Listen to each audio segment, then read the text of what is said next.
Welcome. My name is Kira Tarana Barry, and I'm a board member of Downtown Women for Change. DWC is a grassroots advocacy organization with three prongs: preserving and advancing women's rights, supporting women and girls in the U.S., and working to elect pro choice women and our allies to political office. Today, we are about the upcoming mayor's race.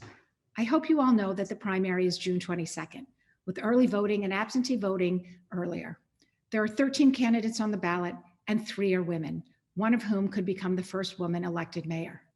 For the first time, we have ranked choice voting, where you can vote for up to 5 candidates by preference. The winner must win with 51% of the vote. There is more information on the Board of Elections website and other websites, as well as in the chat. We are thrilled to be here today to hear from three highly qualified women who are ready to lead New York City forward. As an advocate for women and girls, I know that it is still a time when we have to push hard to level the playing field for women. We have all seen how communities benefit when there are more women in leadership. Our hope is that you walk away from this hour knowing more about these women and why each should be the next mayor of New York City. We also hope you will be ready to advocate, promote, and vote for one or all three. Today, we will hear sequentially from each candidate who will give an opening statement and then answer some questions before a brief closing. They have been allotted 20 minutes, so we need to be respectful of their time and yours. The chat is disabled. Please use the Q&A. I assume that after 4 months of this pandemic, you are all familiar with Zoom. 20 minutes is short. Remember, the candidates have robust websites and are out on the trail constantly. We hope this is not the only time you are in contact with them, and will provide links in the chat. We hope you will continue to follow these amazing women. First up, Maya Wiley. Maya, please take a few minutes to introduce yourself. I'm running for mayor as a mom and as someone who's been a civil rights lawyer and advocate my entire career, because it has been central to my experience as a Black woman that we have not set up a society that yet works for and recognizes just how valuable we are. And as a mother of a 20-year-old and a 17-year-old, that even before COVID, there was so much that was broken for this next generation. But that is exactly what COVID worsened, deepened, and made so dramatically worse, from women losing a decade in this workforce as a result of COVID. But we hadn't really attained parity yet, as whether we were talking about equal pay, whether we were talking about gender-based violence, and then frankly, the affordability crisis that was so central for so many of us, even before COVID hit. But I'm running because I know that this city can be stronger, more fair, and more just. And I've got plans to do just that, to make sure that we have a universal care economy that recognizes that women in particular were hard hit in the loss of care jobs in this economy, and that we also need more affordable childcare options. So I've got a program to put more money in the hands of the neediest families to care for themselves and their family members, but also to create drop-off centers for care, but also to recognize that, look, this is a historic moment, and I'm very proud to be running as a transformational leader, as a change maker, and proud to have the support and the endorsement of both 1199 SEIU, which is largely made up of essential workers who are women, who participate in the care economy, but also by Emily's List, Amplify Her, Higher Heights, and so many others. So I look forward to answering more questions because I want this to be more of an exchange, but thank you for the time. You're very welcome. And we're so glad that we have this opportunity, because I think one of the things, how do you see, you've talked about the benefits for women, but how do you see a woman as mayor really, changing leadership in the city and city government? Well, first of all, look, as someone who's been both a leader as a woman, as a racial justice advocate in the not-for-profit sector, but also in the government sector, right? I mean, having been the first Black woman to be counseled to a New York City mayor, and having chaired the New York City Civilian Complaint Review Board after I left City Hall in 2016, one of the ways I always led was very different from the way government usually leads, which is listening and learning and leading in partnership. And it's part of the way that I was able to show government how to be transformational. So I'll just give one example. I was someone who worked on digital divide issues before this pandemic and before going into City Hall. But when I was inside City Hall, I showed city government where and how there were resources to deploy to making sure low income people had broadband access. And I had to pull 4 different agencies of government together to show them that we could, in fact, deliver free broadband service to public housing residents in Queensbridge houses, and laid out a plan to do that elsewhere. But that was an example of both being transformative in leadership in a way that focused on inequality and solving it, but did it in a way that actually called the government together to pool its resources, work together. But I'll also do that with folks outside of government, with our residents, our communities, and our leaders that are outside of government, because that's how we make change. And I absolutely agree that we definitely need to make change and see a new New York City coming forward. I love your word of transformation. One of those things to change, and I think everybody is very focused on in this election, particularly women, because we are often mostly the primary caregiver, is our educational system. It's been particularly painful year in big cities across the country in general, and I think in New York City. How do you, we've got a lot of money coming in. The state legislature really stood up in terms of getting some of that funding that's been on the table for years but never flowed. How do you see using that to be, as you say, transformative for our public education system? Yeah, and as a mom, I navigated between my 2 daughters 15 years of the public school system, and that includes every level from elementary to middle school and high school. And the thing that was very clear is, one, we are at risk of losing a generation, but we don't have to be for this very reason, because resources, we've seen resources like we've never seen before coming into our education system, and that's a good thing. I'm going to lead hard into that in 3 specific areas. One, I'm going to hire 2,500 teachers because we desperately need to bring our class sizes down. That actually improves education. We know it, there's research, but also at a time when we need to make sure that we're dealing with the fact that so many of our students have been traumatized by not just this year of COVID, which has been traumatizing. And for a lot of our kids, we've seen a rise in domestic violence. We've seen a rise in gun violence. So there are other forms of traumas that come along with that. I'm going to put trauma-informed care in the schools, and particularly starting in the schools with in communities with high rates of violence, because when we do trauma-informed care, violence comes down and graduation rates go up. But the other thing I'm going to do is eliminate discriminatory admissions practices. There's simply no place for it in our society or in our schools, and it will actually increase educational outcomes and opportunity when we recognize our kids learn better. They learn more critical thinking skills, and we improve education as well as its fairness when we really design a system that works for every single child. And that's what I'm going to do. And I know a lot of people like to talk about, I mean, a big issue for those of us and trying to manage our children's educational careers through the system through, the specialized school system and the gifted and talented.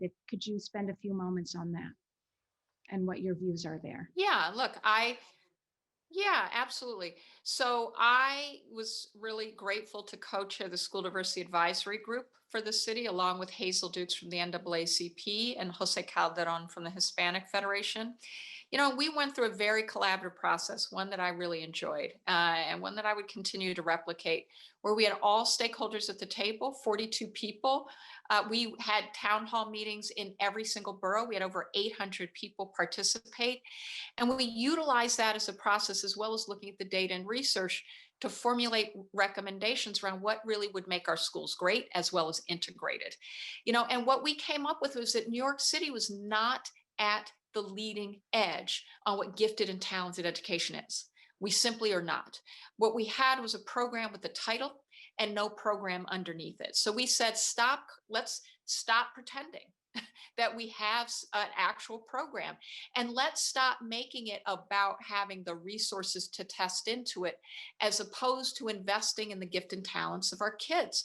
So what we actually said was, let's recognize that this is a thing that is not really a gifted and talented program, and then let's invest in the opportunities for our schools and our districts to innovate in gifted and talented education, redesign it, and do it also with integration as a core principle. But we didn't prescribe what that means, because I actually believe deeply, and I think we all did, that there has to be an engagement process for us to figure out what works and how to utilize what has been happening elsewhere in individualized learning, something that will benefit all our kids, but also in different kinds of programs and programmatic development. So we wanted to invest in innovation and in collaboration that would advance that innovation so that we'd be a 22nd century education system, not just trying to catch up to the 21st.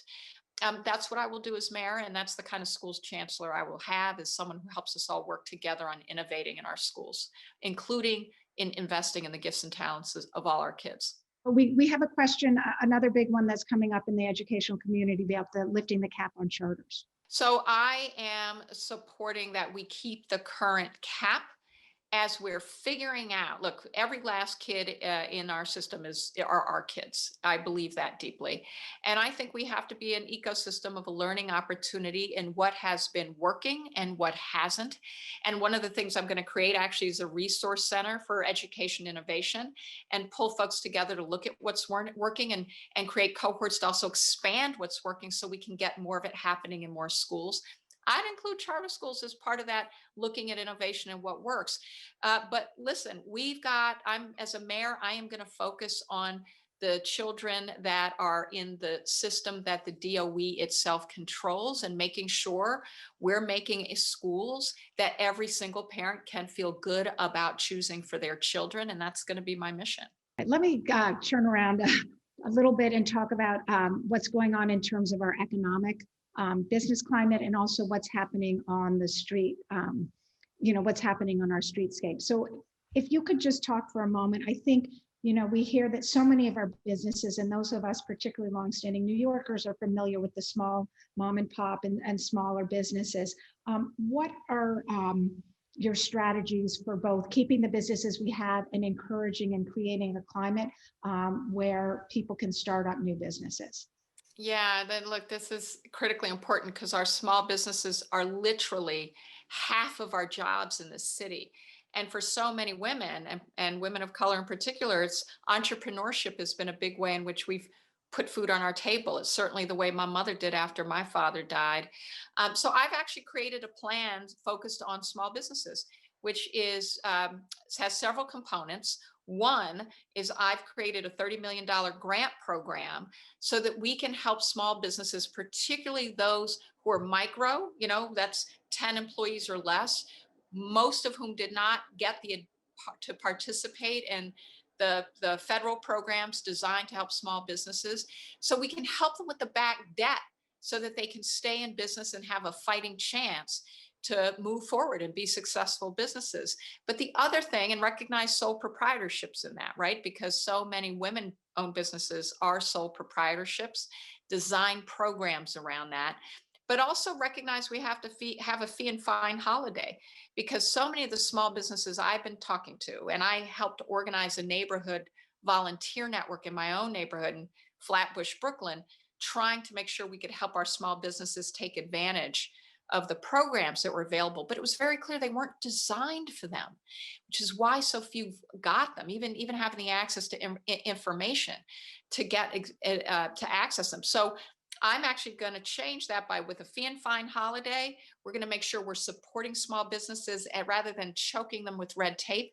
But I'm also going to create an office of open space management. Now, some of that's around climate change, but it's also to recognize our small businesses.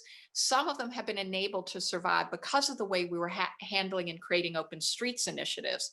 But we also need to bring all the agencies together to make it easier to navigate and plan with communities what kind of open space, how that actually maximizes both the livability and enjoyment of our neighborhoods and the opportunities for our small businesses to thrive. So that's the way I'm going to de-silo government and make it more business friendly and community partnering around planning for communities so that we have the vibrancy we need.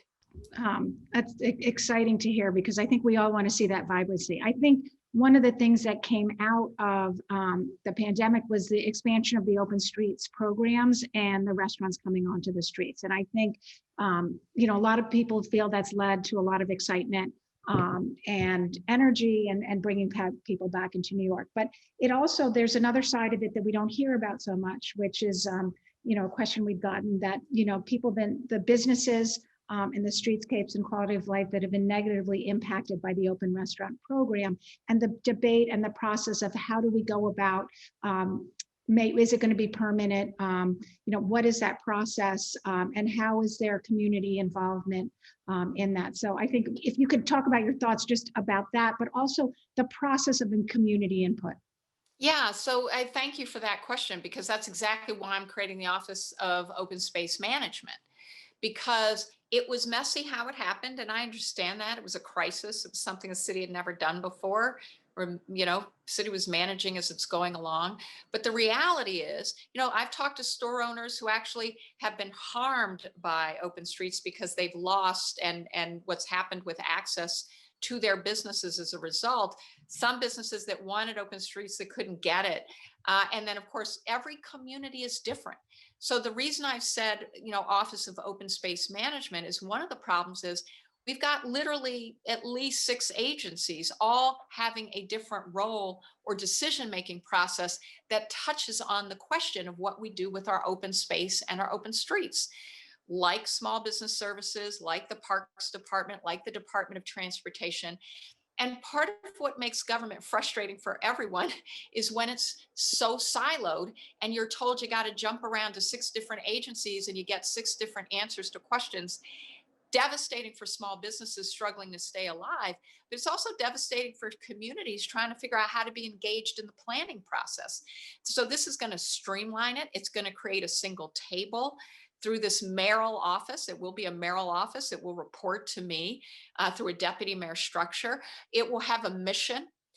And that will include community engagement and engaged community processes. I mean, that's core to how I've always worked as a civil rights advocate, because coalition building is central to the work. It's also how I worked in government. It's how we worked in the school diversity advisory group. But the point is to create those processes as part of the decision making so that we're doing community planning with community. And that'll also include the community boards. So it really is going to be a collaborative. Every community is different. It's not about a one size fits all.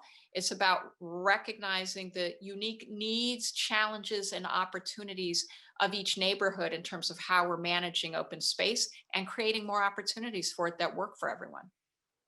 Thank you. We're beginning to run out of time, but I wanted to touch on one other question, which I feel is important. It's also been a big issue for the city, and that's the police department. So what I'd like to hear really before we hand it over to you for some quick closing is what are your priorities for the police department?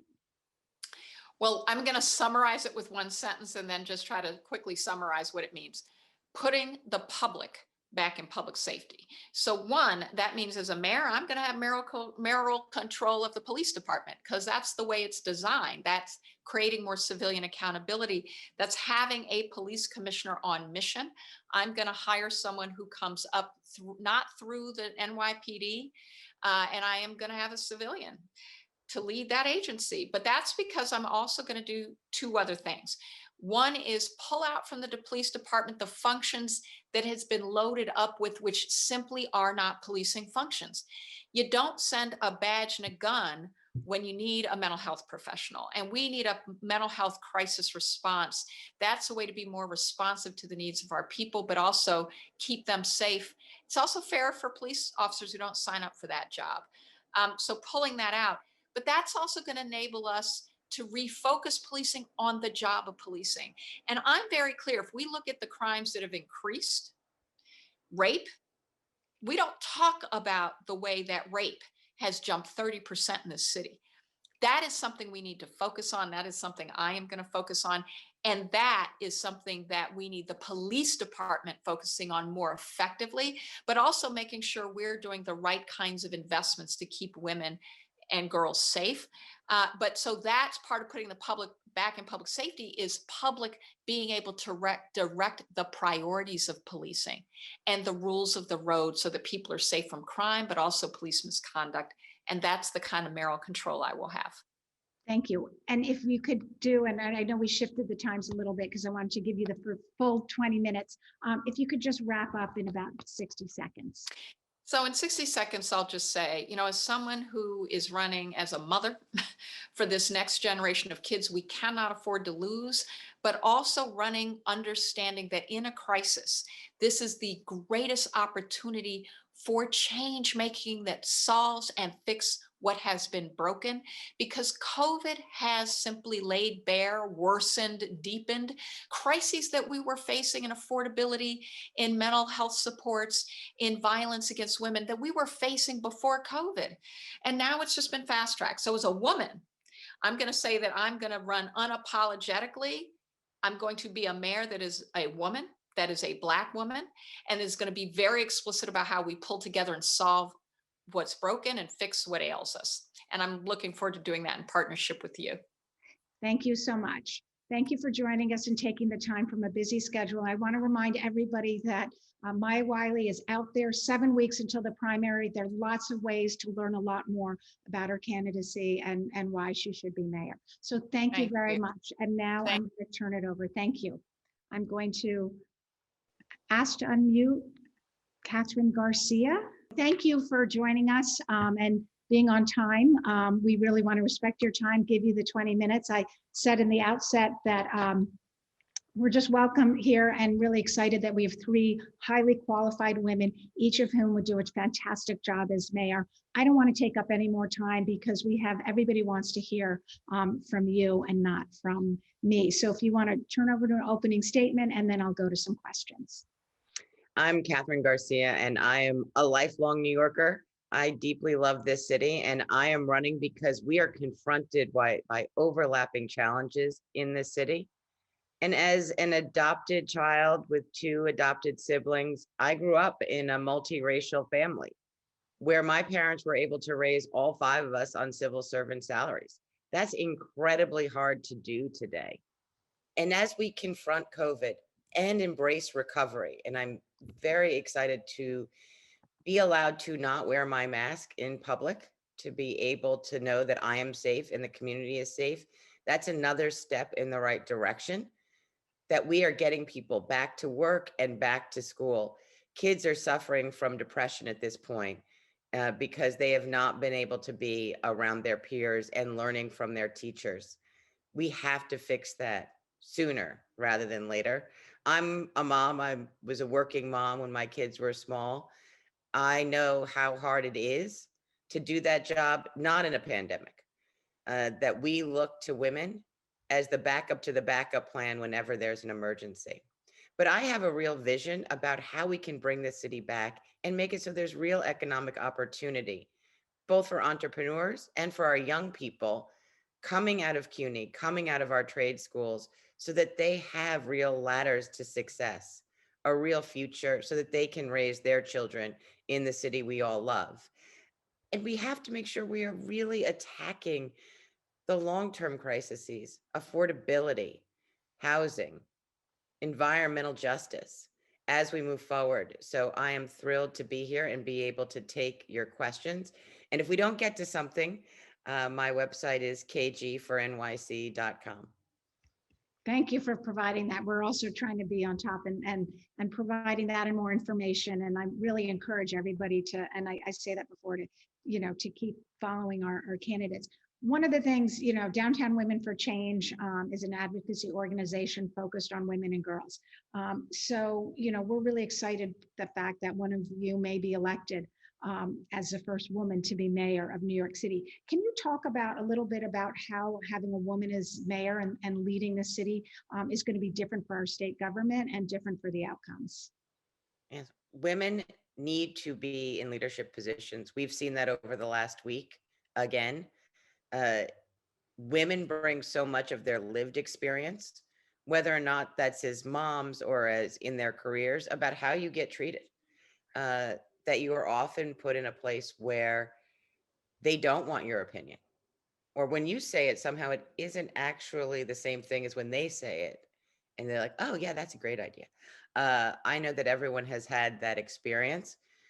Women in leadership positions treat the people around them differently and are really much more effective at building teams and inspiring people to work incredibly hard to achieve the goals that I know that we all want to achieve. And having the real skill set that I have to execute on that vision. I know how government works. I have been in the trenches. I have had to get big projects done, whether or not that was banning styrofoam, rolling out the organics program, delivering 1 million meals a day during COVID.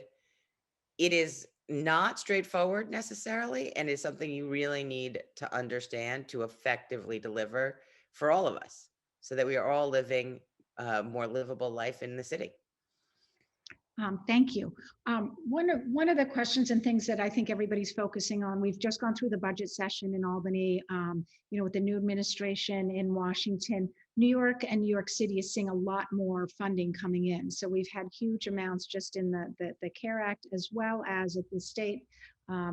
We could talk a little bit both about that piece and also the money that's coming in for education. That's been on the table from the lawsuit, seems like decades. It is literally decades that that lawsuit was on the books. They lost decades ago. So if you could talk a little bit how you might use that funding to address our underserved families and moms in particular. My priorities for how we should be using this funding is to make it so that there is childcare for 0 to 3, because it's not only about getting our kids ready for school, but it is about the opportunity that women don't get because they are end up being responsible for that. It is about fully funding our food programs so that no one in the city of New York is going hungry.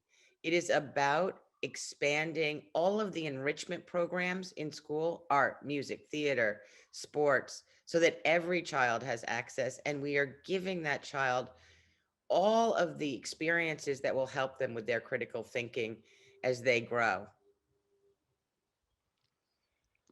Thank you. As we think about that, the Board of Education, Department of Education reporting to you, that's also a really big issue. We've seen in COVID, it really came under a tremendous amount of stress, as it did in all big cities, and New York weathered it fairly well in comparison. But we are 1 million school kids, and this is an important part to our economic vitality, for only for the kids and for the families that hope to raise their children here. Can you talk a little bit about your vision and how you think you can make changes there?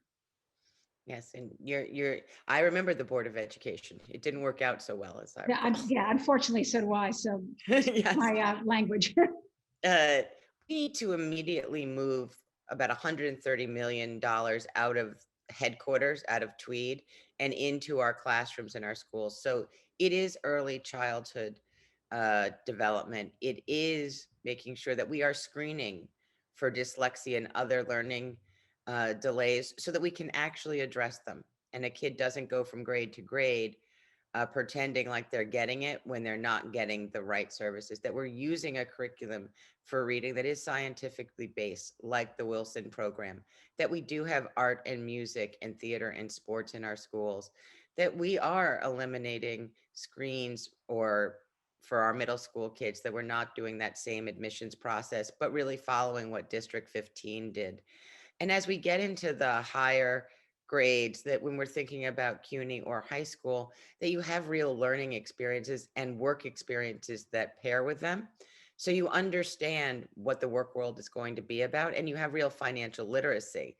There's a great program in the Bronx called Here to Here that pairs children, teenagers, with work experiences and helps really support them as they journey, usually beyond their high school, because it incentivizes them to want to be going on to a secondary degree. And we know that about 60% of all jobs do require some post-secondary credential.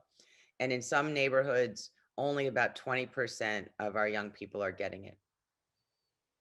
Along that line, one of the sort of hot ticket items, I think in this election and just generally in the city when we look at education is both the gifted and talented programs at the younger ages and then the specialized high schools and the whole entry process to high schools. Could you talk a little bit about your thoughts on that?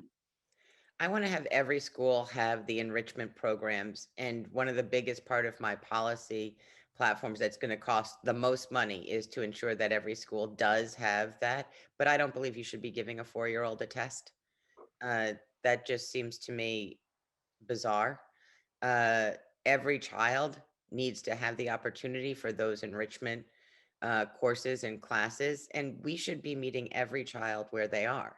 If they're advanced, we should be pushing ourselves to make sure that we are getting there. I'm a child of the public school system and a mom of some public school kids.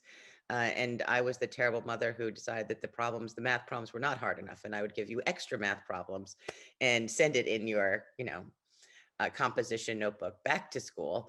Uh, but we need every teacher to be meeting that kid where they are. So if you need more help, that you are getting that help. But if you are advanced, that you are getting, that we are pushing past grade level for that child as well. And we have to stop talking about high school as a scarce resource. I intend to open new high schools where we take all of the highest performing middle schoolers and offer them seats regardless of what the school is and not through standardized tests, but using your grade point average.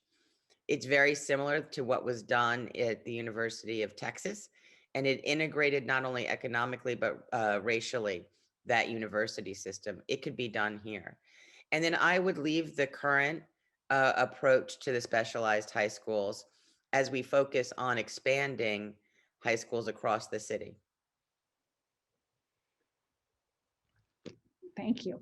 I want to shift directions a little bit. Another hot issue, in the city right now is the police department. What I'd really like to, if you could focus a few minutes on your priorities for the police department and what you would do as mayor. Yeah, we are seeing an uptick in crime. We have an increase in shootings. We have an increase of violence against Asian Americans. We have an increase of violence on our subways. And worst of all, we have a real distrust of the police department in many communities. New York City can have a police force that is respectful of everyone, regardless of the color of their skin. My brother is Black. I feel very deeply about this issue that we have to ensure that everyone is treated with respect. We have to have a police department where we've expanded community policing and are deeply rebuilding trust, that we hire police officers at 25, that we have them live in the city, that we are training the front line, the sergeants, the lieutenants, so that we get what we want, which is community engagement rather than the number of arrests. You get what you measure. If you promote off of it, that is where we will also be able to do real culture change. Oh, hold on. I'm sorry. That's all right, but you've got to have complete transparency on the discipline process. Otherwise, you don't rebuild trust. But we need to make sure we are fighting crimes that are occurring, that we are going after, particularly gun violence, that we are going after violence against women, so that police officers are focused there as we move forward, because we can't go back to the 1970s or 80s when, I didn't get on the subway after dark. And it did feel like you had a lot of strategies. You didn't go down that block, you'd go down that block. I don't want people to have those strategies again. Thank you. Unfortunately, some of us do remember that time and we don't, that's not something we want to see again. Let me just shift a little bit to talk about if we can combine a little bit small business climate, what we can do. We've heard you say a lot of times, the how much a part of our economy that is. What do you feel as mayor you could do to encourage small stores to take a chance and make it easier on them? And then at the same time, thinking about this, one of the questions we've had was the Open Streets program and how that expanded under COVID. and I think brought a lot of energy into the streets, but also there are a lot of underlying issues and problems just in terms of the storefronts that haven't opened, and the tension on how we use the streets, which are, a public service for all of us. Yes, no, the streets were a real gift during COVID. Open streets and open restaurants supported businesses and gave us all a little bit of joy when things were not so joyful. They also increase economic activity. In the meatpacking district, they saw revenues increase 30% in their businesses when they had their streets closed, when they had the open streets program happening, which sounds like an oxymoron, uh, but when pedestrians had the right of way. Uh, we have to support small businesses. They're 50% of our private sector employment.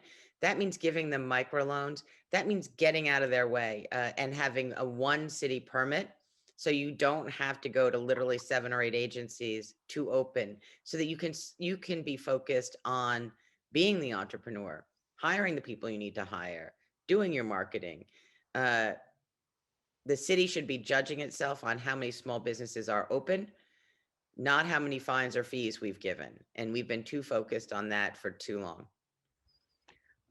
We have a question on balancing the space for walkers, bikes, and cars. And I would say also sanitation trucks, because our streetscape has changed. So you've probably been up against how to make all the balances there. Yeah, the public realm is always intensely used. We have to make it so that pedestrians have priority, but that we are creating spaces for art and culture and commerce. Bicycles, I have said that I will expand bike lanes by 250 miles across the city, but you also need to make sure a fire truck or a sanitation truck can get down that block. You can do that. It is possible if we really rethink how we are using all of that space. And we need to be greening it, because if we green it, we actually will make it so our air is healthier that we breathe right now.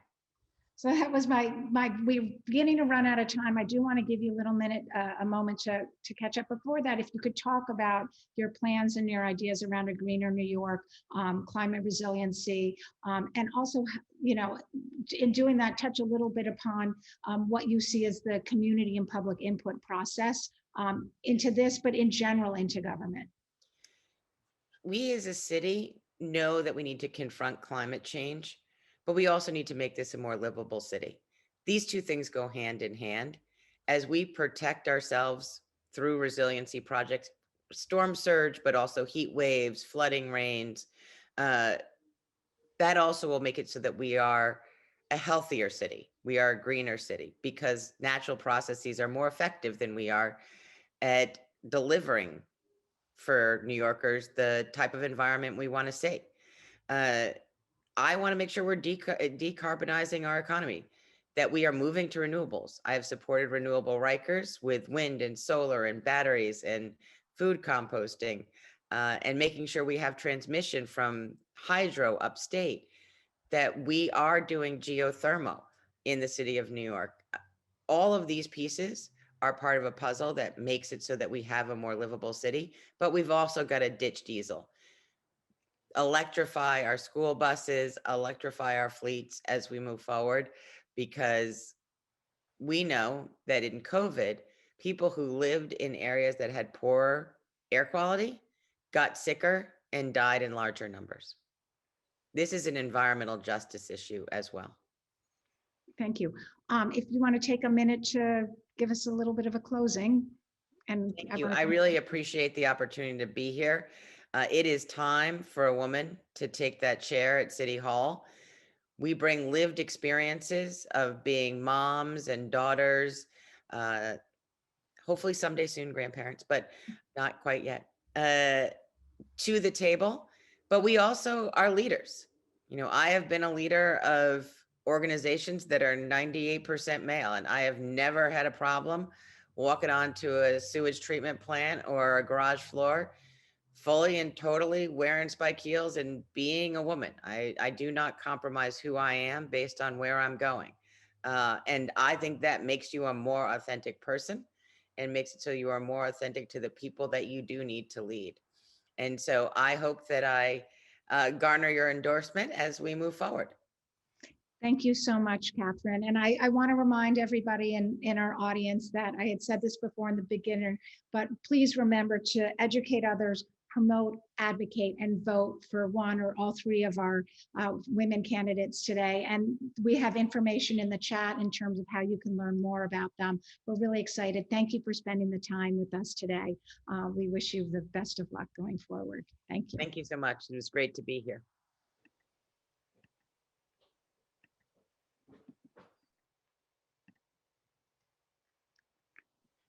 All right, Dianne, welcome. I just want to be very respectful for your time and also for our many audience members' time to keep within the 20 minutes. So I'm not going to say anything more. They've heard about who DWC is. I can catch you up on it, but we are a grassroots or advocacy organization all about promoting women. We've got 3 candidates for mayor. We wanted to hear about you. We want to promote you. I'm going to turn it over for you for an opening statement, and then we will jump into some questions. Sounds good. Thank you so much. I apologize for the technological difficulties. Good afternoon, everyone. My name is Dianne Morales.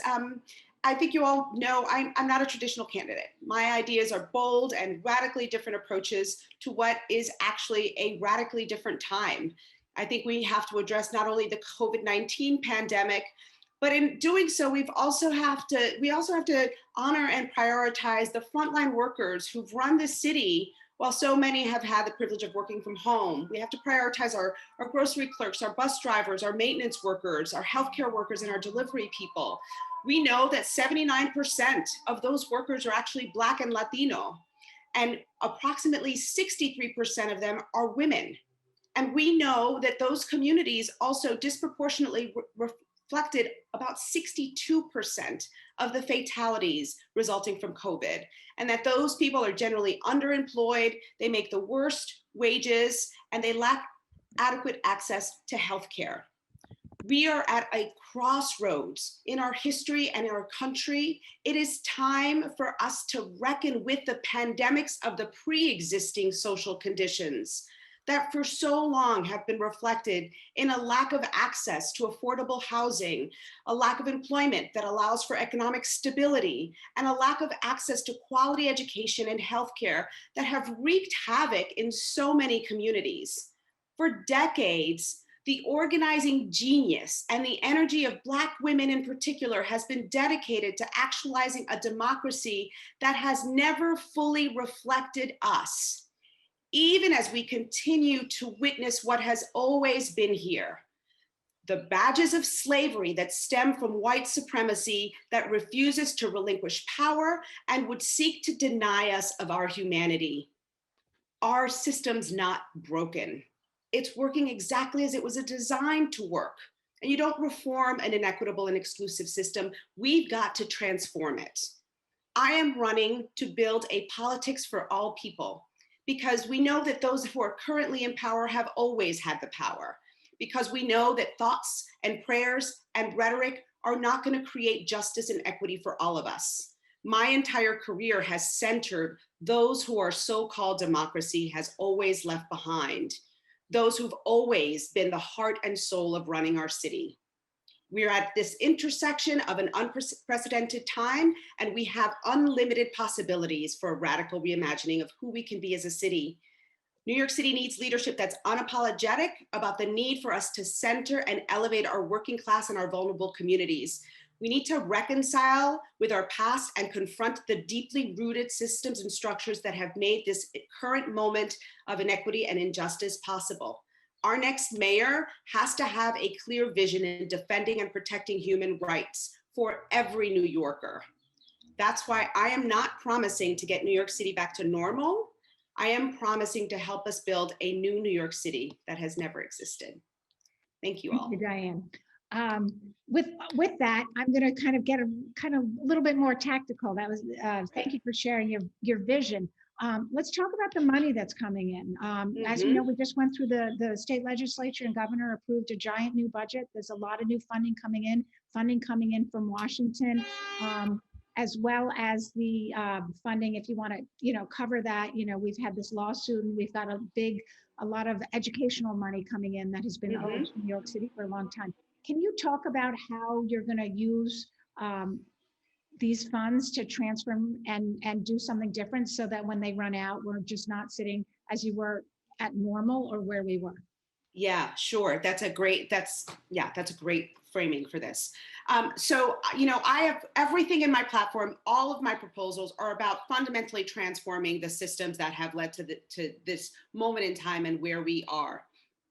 The first thing I think we need to do is actually to protect our most vulnerable. Whether we're talking about COVID-19 or whether we're talking about income, we've got to make sure that our most vulnerable have access to the vaccine in an equitable way. We know that distribution is not actually hitting in the way that it should be hitting. We have to find trusted, credible messengers, community members to help do the outreach to make sure that the vaccine is getting to the communities that need it the most. We've got to save people's lives. That has to be our initial focus.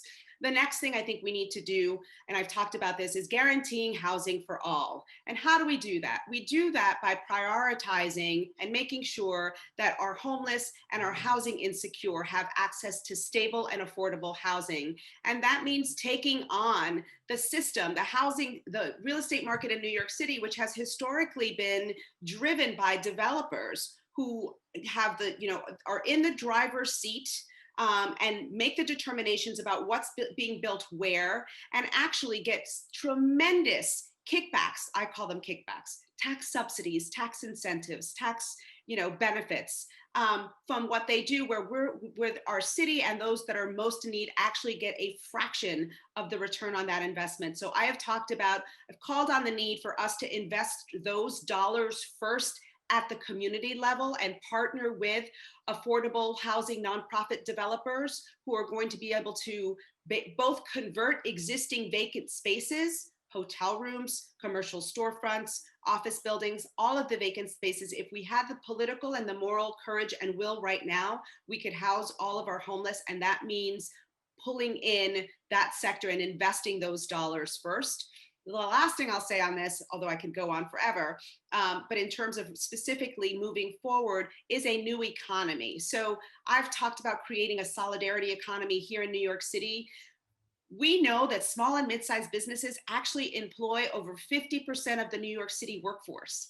And yet we have traditionally focused on the large corporations and big box businesses in terms of being the savior for our city. If we invest in our small and mid-sized businesses first, we will begin to grow a new economy from the ground up and from the center out. And to me, that also means including our care economy. We have got to recognize that over the course of the last year, it's become crystal clear that our childcare workers, our early childhood educators, our home health aides, the people that make it possible for the rest of us to go about our daily lives are underappreciated, undervalued, underprotected, and underserved. And I would use the dollars, part of those dollars, to invest in strengthening and expanding that sector, because we know if women have the childcare resources that they need, they are better able to be part of the workforce, and that is what many women want. I'll stop there. Thank you. I think that definitely gives us begins to give us a view. And I do want to remind everybody that we put the link to Dianne's website in the chat so you can follow up and get more information. Remember, Dianne is like everywhere right now for the next 7 weeks until the primary.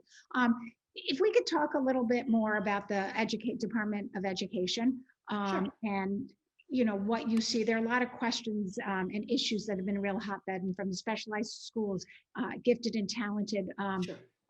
All through what's going on, and the fact that we've been shut down, not dissimilar from other big cities. But can you talk a little bit about how you transform there?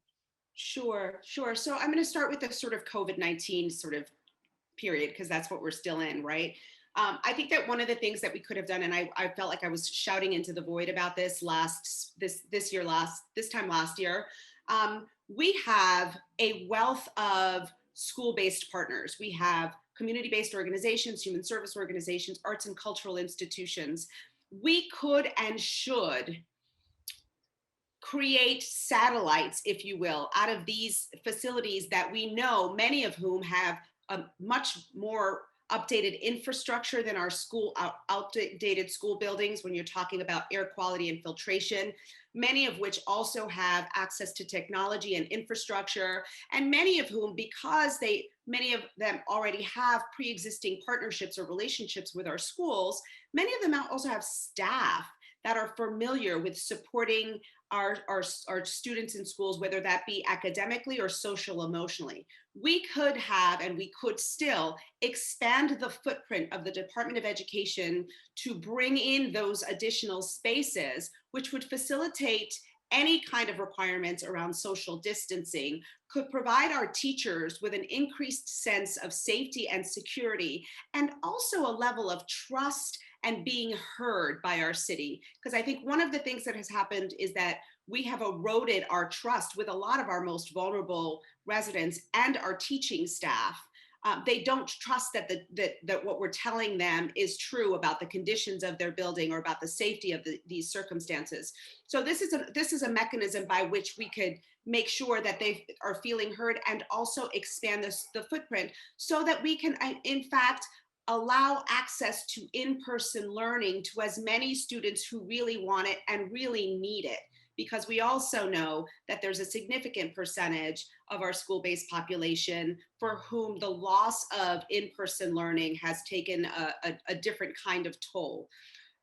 So I think that's some of the things that we can do from a sort of COVID-19 perspective. I'm going to say a couple more things on this. I'm an educator, so this is right up my alley. We have a majority Black and brown system. Our children do not see themselves reflected in the classroom, either in the content of the curriculum or in the folks that are at the front of the room. In order for students to learn, they need to feel loved, valued, and respected. So that is also why I've called for moving NYPD out of our schools and replacing them with robust student support staff who are actually going to support and nurture and allow our children to thrive and learn and grow and feel loved in that setting. I've also called for the implementation of culturally responsive curriculum. We know that our children do not see themselves reflected in the curriculum. We know that our curriculum is whitewashed to a degree that is actually harmful to our children. We also need to significantly expand the pipeline for community members to enter the classroom as educators. And I have experience in creating cross-sector partnerships around training and job pipelines in particular areas. Specifically, actually, I've done it in healthcare. It's a model that could easily be replicated in the education field. And we could, in fact, recruit and train folks from community-based organizations, from the community to enter that pipeline. These are some of the critical things that I think we need to do. Insofar as testing and that kind of thing, I have called publicly for the removal of all barriers to access. I think that the screens and the tests are a disservice and perpetuate the segregation of our schools. And we should instead be focused on making sure that every school is a school that any family would be proud to send their student to, and that every teacher recognizes that their primary job is actually to recognize that every student is gifted and talented, to find that talent, to find that gift, and to nurture and grow that for every student. Thank you. Let me shift a little bit into our streets and on our environment. A couple big, issue for us is, climate change. We're surrounded by, most of our land is surrounded by water. So, that's one piece of it, in terms of, looking at that and how we look at that and our built environment. You talked a little bit about affordable housing, but we've also gotten some questions in terms of also, how do we manage to make our buildings greener? How do we manage to we've got a lot of concrete, iron, and glass around here, and we'll continue to have. So, how do we make that a much more greener, vibrant area at the same time addressing our climate needs? Yes. I have called for actually kind of establishing a Green New Deal for New York City. I think that there's a couple of different things that we can and should be doing at this point in time. One is that we should be investing in a workforce and a workforce training program that is targeted towards the idea of this green new city for New York. And that means training people, partnering with CUNY to create training and certifications and job training programs that would provide opportunities for many of our community members who have lost work or who are looking for work to be able to take on roles in our city around things like retrofitting, around energy efficiency, around sort of transforming our infrastructure in a whole different kind of way. I've called for the launch of an urban climate corps. And this would be similar to like the Works Progress Administration, and it would focus on the resiliency and expanding the green spaces and creating eco districts and those kinds of things for our city. I think it's also necessary for us to implement standards and regulations around any new construction or development that would take place in the city, so that we are moving towards zero emissions and eliminating carbon emissions in our city, and really moving towards the idea of being the model in this country for what it looks like to create a green city. We can't deny the damage and the harm that we've done, but we still have an opportunity to mitigate that and to decrease the harm that we continue to make in our environment moving forward. The other thing I would say is that all of this has got to be done through the lens of environmental justice. We've got to recognize that there are some communities that have been disproportionately harmed